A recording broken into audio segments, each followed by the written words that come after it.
नमस्ते मित्रांनो, आज आपण या व्हिडिओमध्ये महसूल तरतुदीच्या किंवा महसूल कायद्याच्या तरतुदीच्या संदर्भात जे काही प्रश्न वारंवार विचारले जातात त्याची माहिती घेऊ।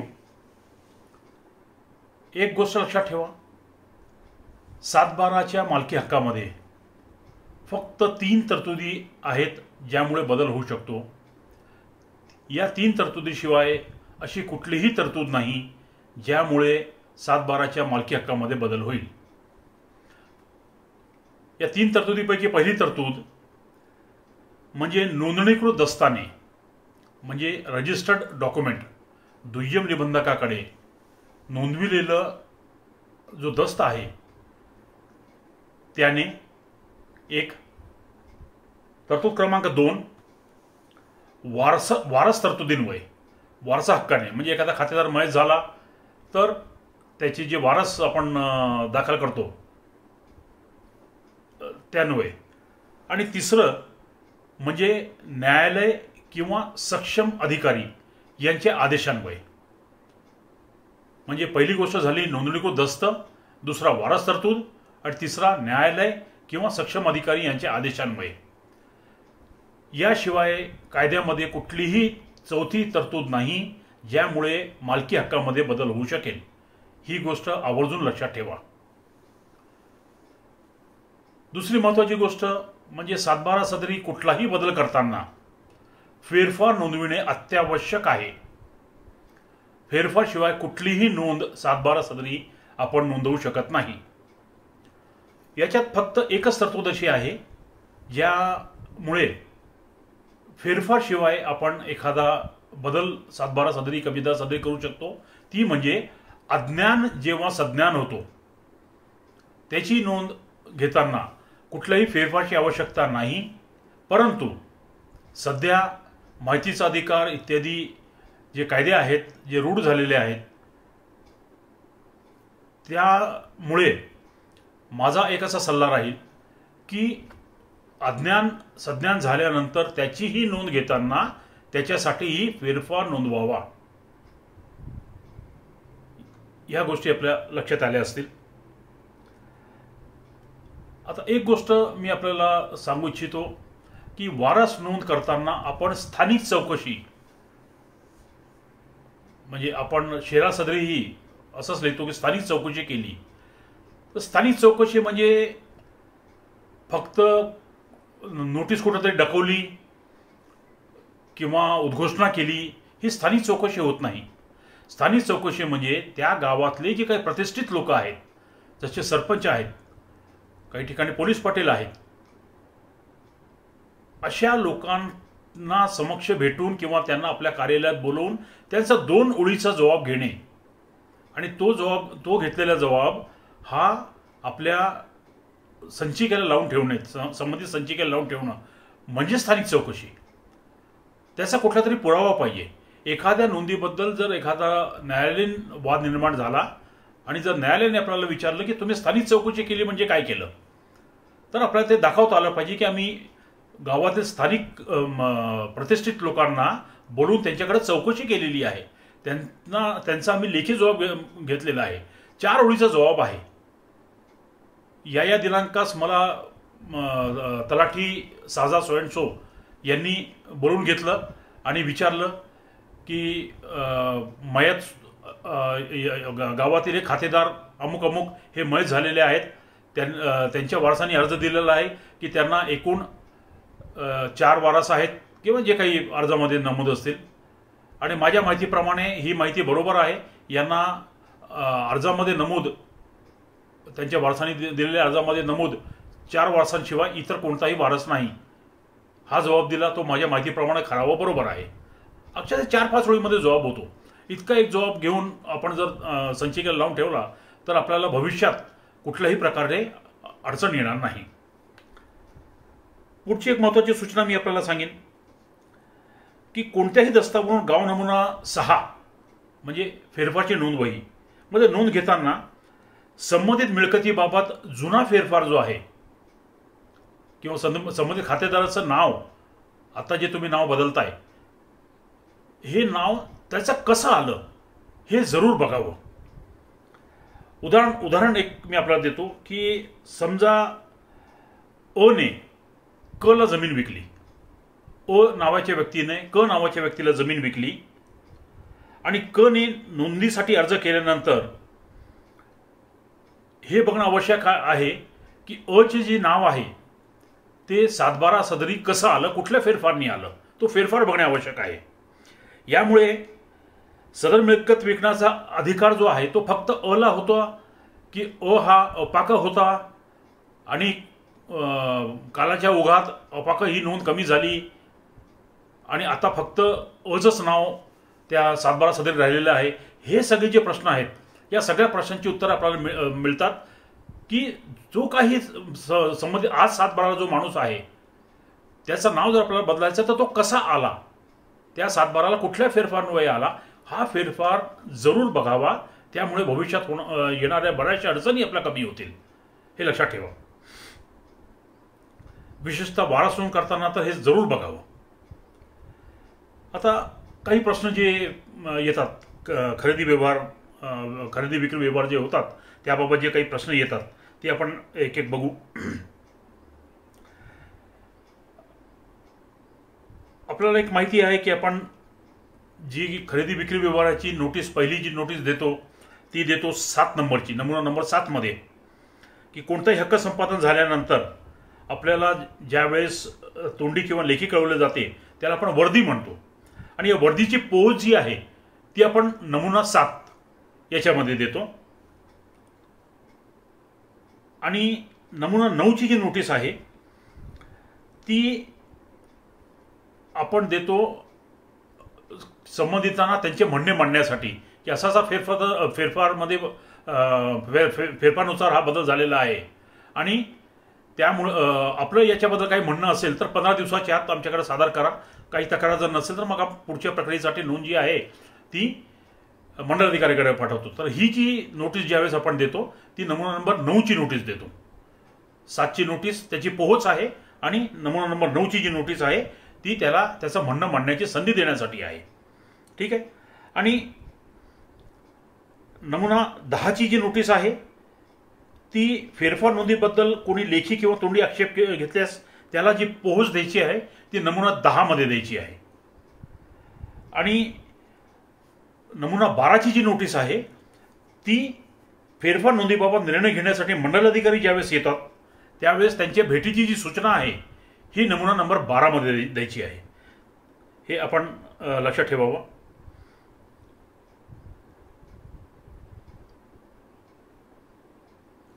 एक तरतूद अशी आहे, आपल्याला प्रत्येकाला माहिती असावी, काही ठिकाणी वापरली जाते, काही ठिकाणी वापरली जात नाही, परंतु वापरणं अनिवार्य आहे. याच्यामुळे मोठमोठी लोक या तरतुदीचा वापर न केल्यामुळे अडचणीत आलेली आहे. आपल्याला अमिताभ बच्चनची केस माहिती असेल. शेतजमीन विकत घेणारा जी व्यक्ती आहे ही शेतकरी असावी आणि ज्यावेळेस त्याने ती शेतजमीन विकत घेतलेली आहे त्यावेळेस तो शेतकरी असावा, त्यांनी तो पुरावा सादर करावा, हे लक्षात घ्या. म्हणून मी मुद्दाम अमिताभ बच्चनचं उदाहरण दिलं. राजस्थानमध्ये त्यांनी जमीन घेतलेली होती, ते शेतकरी होते नव्हते याबद्दल बराच मोठा वाद निर्माण झाला होता. त्याच्यामुळं खरेदी घेणार जो आहे तो शेतजमीन जर विकत घेत असेल तर तो शेतकरी असणे अत्यावश्यक आहे, हे लक्षात घ्या.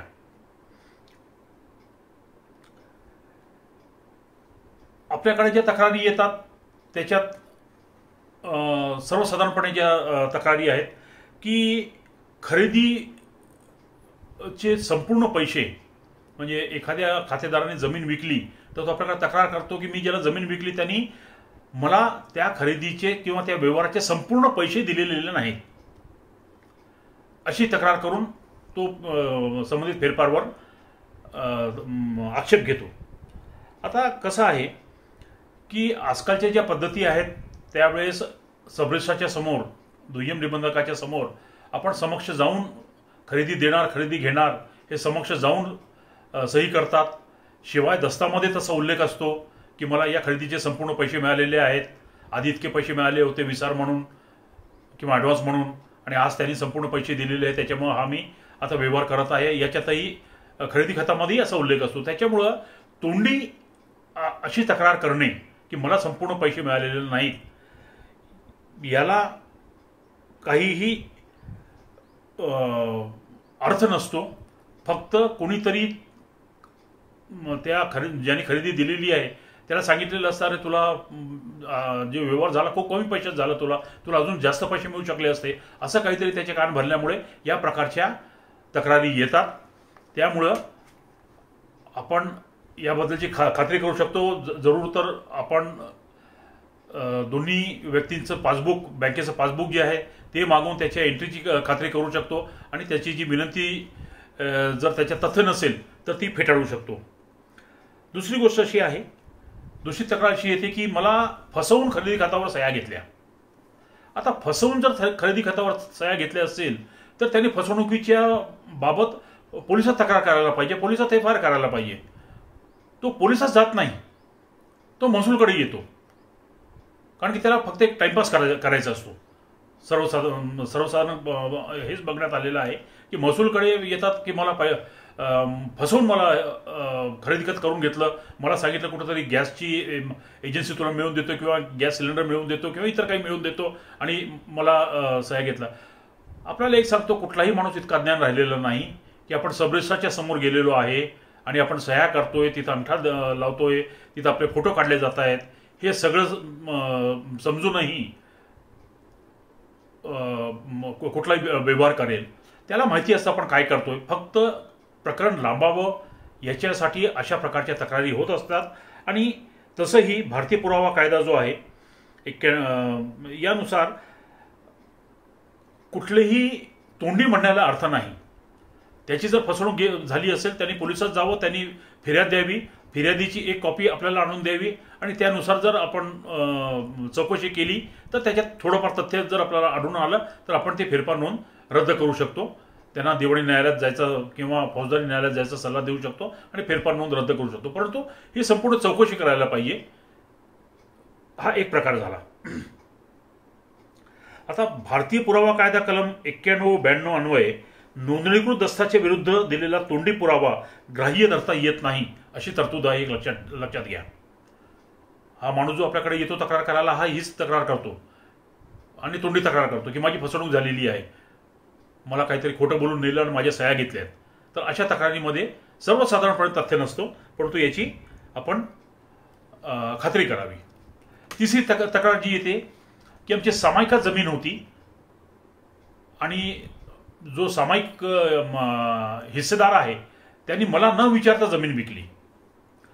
हे बघा, मालमत्ता हस्तांतरण कायदा कलम 44 यामध्ये स्पष्ट तरतूद आहे की सामायिक क्षेत्रातील खातेदार जो आहे तो त्याच्या हिश्श्यापुरत्या जमिनीची विक्री कोणालाही करू शकतो. त्याला इतर लोकांची संमती पाहिजे असा काही नियम नाही, कायदा नाही. हे जे अपेक्षित आहे हे अपेक्षित आहे एकत्र कुटुंबाची ज्यावेळेस मिळकत असते त्यावेळेस हे अपेक्षित आहे की एकत्र कुटुंबाच्या मिळकतीमधून जर एखाद्या सदस्याला त्याचा हिस्सा जर विकायचा असेल तर त्यांनी एकत्र कुटुंबातील सदस्यांना विचारायला पाहिजे. बंधन नाही, अपेक्षित आहे.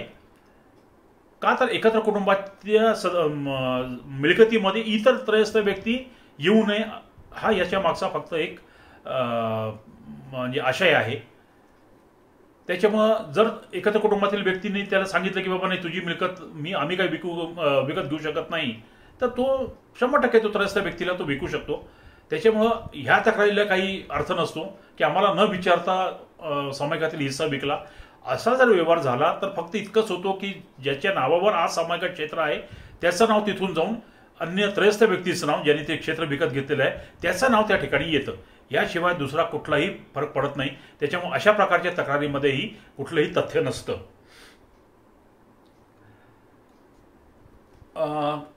काही ठिकाणी आम्ही असं बघितलेलं आहे, स्पेशली मी साताऱ्याला SDO असताना मी असं बघितलेलं आहे की काही ठिकाणी जमिनीचं सकाळी खरेदी खत करून दिलं आणि दुपारच्या वेळेस त्याच जमिनीचं त्याच माणसांनी ताबे गहाण खत करून दिलं.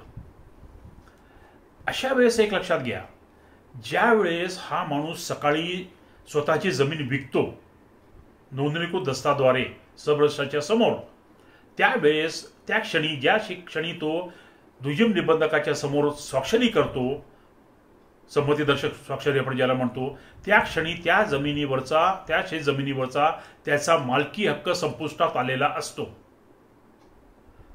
एकदा मालकी हक्क संपुष्टात आल्यानंतर पुन्हा तो ती जमीन गहाण कशी ठेवू शकेल? काही संबंध नाही, त्याचा मालकी हक्क संपुष्टात आलेला आहे.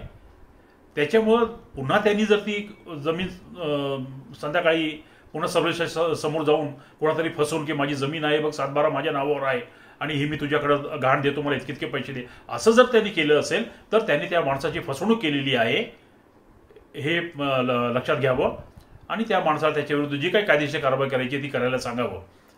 त्यामुळे अशा गोष्टीलाही कुठल्याही बाबतीत थारा देऊ नये की सकाळी जमीन विकलेली आहे, पुन्हा गहाण करत आलेला आहे आणि पुन्हा त्याची नोंद घेतलेली आहे. या गोष्टी बऱ्याच ठिकाणी होत असतात.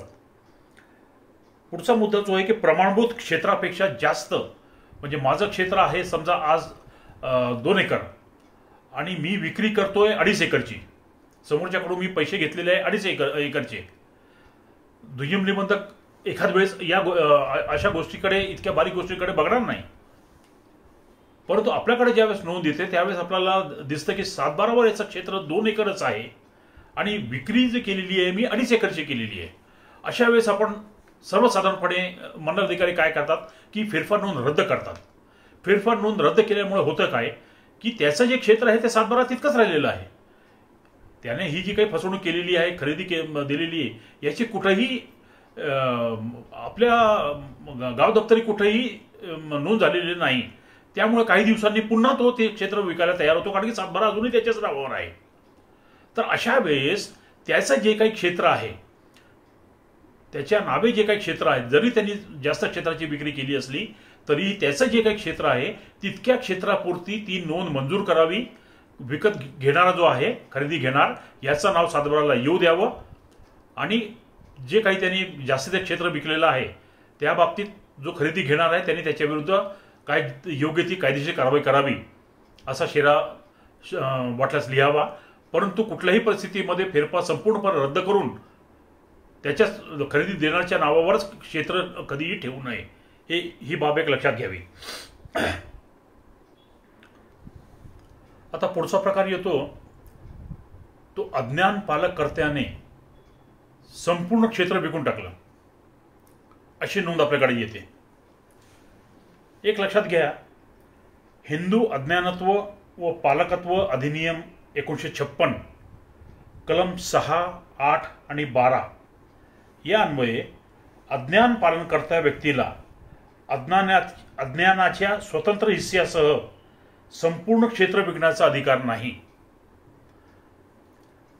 त्याच्यामुळे आपल्याला न्यायालयीन परवानगी त्याने घेतलेली आहे किंवा नाही हे बघणं अत्यावश्यक आहे. त्यांनी जर न्यायालयाची परवानगी घेतली नसेल आणि अज्ञानाचं क्षेत्र विकलं असेल तर ती नोंद आपण प्रमाणित करू नये, कारण की यामुळे अज्ञानाच्या हक्कावर जी आहे ती गदाई येते. पुढचा प्रकार जो आहे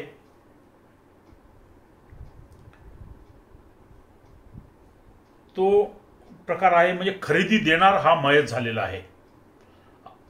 त्यांनी दस्त करून दिला आणि आपल्याकडे नोंद आपण घेण्याच्या आधी खरेदी देणार किंवा खरेदी घेणार कोणी मयत झालेला आहे. अशा वेळेस आपल्याला आधी त्या मयत व्यक्तीचे वारस रेकॉर्डला आणावे लागतात. मयताच्या नावाने आपल्याला नोंदी मंजूर करता येणार नाहीत. मग अशा वेळेस काय होतं, आपण त्याचे वारस रेकॉर्डला आणले तर मग तो वारस जो असतो तो ऑब्जेक्शन घेतो. म्हणजे सर्वसाधारणपणे खरेदी देणार जो होता, जो मयत झालेला आणि त्याचे वारस आपण रेकॉर्डवर आणले तर त्याचा मुलगा, मुलगी, आई, पत्नी ऑब्जेक्शन घेतात की नाही, या व्यवहाराला आमची संमती नव्हती, किंवा जे खातेदार होते त्यांना दारूचं व्यसन होतं, त्यांनी दारूच्या नादात काय केलं आम्हाला माहिती नाही, पण तो या व्यवहाराला आमची संमती नाही, असा आक्षेप त्या व्यवहारावर घेतला जातो.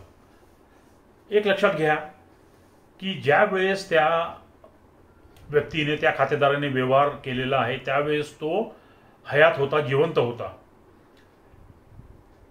यावेळेस एक बघावं लागेल की जी जमीन विक्री केलेली आहे ती त्याची स्वकष्टार्जित प्रॉपर्टी होती का, जी मिळकत जी आहे ती त्याची स्वकष्टार्जित मिळकत होती का.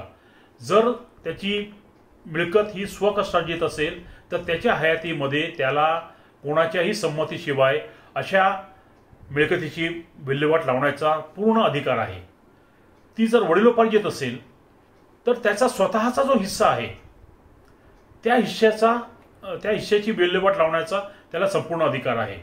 त्यामुळे असे जे आक्षेप येतात हे आपण सुनावणी घेऊन, आक्षेप आला की तुम्हाला सुनावणी घेणं भाग आहे आणि ह्या कायदेशीर तरतुदींचा वापर करून आपण या ज्या तक्रारी येतात की या ज्या आक्षेप येतात हे फेटाळू शकतो. पुढचा जो एक आक्षेप येतो तो असा येतो की हिंदू स्त्री हिने मृत्यूपत्र करून दिलेलं आहे आणि त्यानुसार आपण नोंद घेतो. त्यावेळेस बरेचसे लोक तिचे नातेवाईक, जवळचे नातेवाईक, रक्तसंबंधी मृत्यूपत्र कोणाच्याही लाभात करू शकतो. आवश्यक नाही की त्यांनी त्या स्त्रीनं ते तिच्या रक्तसंबंधी नातेवाईकातच करायला पाहिजे. कोणाचे नावे मृत्यूपत्र करता येतं, त्रयस्थ व्यक्तीचे नावे करता येतं, एखाद्या संस्थेचे नावे करता येतं, सोसायटीचे नावे करता येतं, कोणाचे नावे मृत्यूपत्र करून स्वतःची मिळकत देता येते. त्याच्यामुळं ऑब्जेक्शन जे येतं किंवा आक्षेप जो येतो की आम्ही तिच्या वारस असतानाही तिने त्रयस्थ व्यक्तीला मृत्यूपत्र करून दिलेलं आहे, काही हरकत नाही. जर आपण या आधीच्या व्हिडिओमध्ये बघितलेलं आहे की हिंदू वारस कायदा जो आहे 1956चा त्याच्या कलम 14 नुसार हिंदू स्त्रीच्या नावे असणारी कुठलीही मिळकत ही तिची स्वसंपादित मिळकत होते आणि ती तिची संपूर्ण स्वामी बनते. त्याच्यामुळं तिला त्या मिळकतीची विल्हेवाट लावण्याचे अधिकार आहेत. त्यामुळे असे जे अर्ज येतात हिंदू स्त्रीच्या मृत्यूपत्रान्वये तिनं जर एखादी मिळकत त्रयस्थ व्यक्तीच्या नावे केलेली असेल आणि त्याच्यावर आम्ही वारस आहोत आणि आम्हाला दिलेली नाही आणि तिसऱ्या व्यक्तीला दिली, असे जे आक्षेप येतात हे फेटाळणे योग्य आहे. फक्त हे बघावं लागेल की ती जी मिळकत आहे ती तिच्या स्वतःच्या नावे होती की नाही किंवा तिला मिळालेली होती की नाही आणि मिळताना तिला त्या मिळकतीवर कुठल्याही अटी आणि शर्ती नव्हत्या. म्हणजे ही मिळकतीचा जो उपभोग आहे तिला फक्त तिच्या हयातीतच घेता येत होता वगैरे, ह्या जे काही प्रकार आहेत हे फक्त खात्री करून आपल्याला असे आक्षेप फेटाळता येतील. पुढचा मुद्दा जो आहे तो गर्भात असलेलं अपत्य याच्या नावाने जर काही मिळकत केली असेल तर हिंदू वारसा कायद्यानुसार त्याला अधिकार आहेत की गर्भातील अपत्याच्या नावे एखादी मिळकत करणे किंवा खरेदी करणे याचे अधिकार आहेत. त्याच्यामुळे ते अपत्य जन्मालाच आलं नव्हतं, फक्त गर्भात होतं तरीही त्याच्या नावे मिळकत केलेली आहे वगैरे, असे काही आक्षेप येतात. हे आक्षेपही आपण फेटाळू शकतो.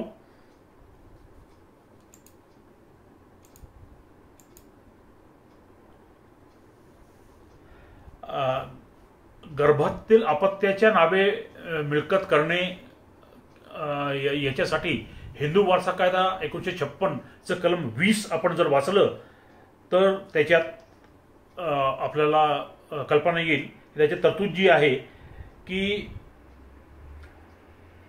खातेदाराच्या मृत्यूसमयी जे अपत्य गर्भात होते व नंतर जिवंत जन्मले त्याला किंवा तिला जणू काही मृत्यूपत्र करून दिलेल्या जी काही व्यक्ती होती तिच्या मृत्यूपूर्वीच ते जन्मलं होतं आणि ते तिचा वारस आहे, त्या एकत्र कुटुंबाचा वारस आहे अशी तरतूद आहे. त्यामुळे कलम 20 जर आपण वाचलं तर आपल्याला या तरतुदी लक्षात येतील. हिंदू वारसा कायद्यामध्ये एक कलम आहे जे कलम 25 आणि 27 यानुसार खातेदाराचा खून करणाऱ्या वारसाला वारस हक्क मिळत नाही अशी तरतूद आहे. एखादा पुढची जी आक्षेप येतो की एखादा जुना खरेदी खत आहे आणि त्याची नोंद आता 5 वर्षापूर्वी, 10 वर्षापूर्वी, 15 वर्षापूर्वीचं झालेलं खरेदी खत आहे आणि त्याची नोंद आता करण्यासाठी आपल्याकडे तो दस्त प्राप्त झालेला आहे. त्याच्यामुळे आता जुनं खरेदी खत आहे मग काही लोक ऑब्जेक्शन घेतात की 12 वर्षानंतर खरेदी खताची जी व्हॅल्यू आहे, जी पत आहे ती संपते, त्याच्यामुळे नोंद करता येणार नाही, अशी कायद्यात काही तरतूद नाही.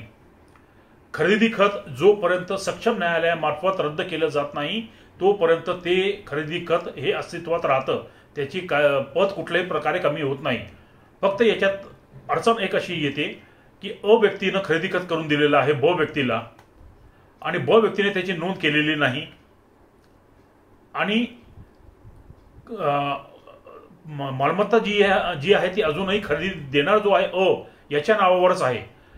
मग ब ची नोंद झाली नाही याचा गैरफायदा घेऊन जर अ व्यक्तीनं ती मिळकत इतर व्यक्तीला विकली, क ला विकली, ड ला विकली, तर मग अडचण येते.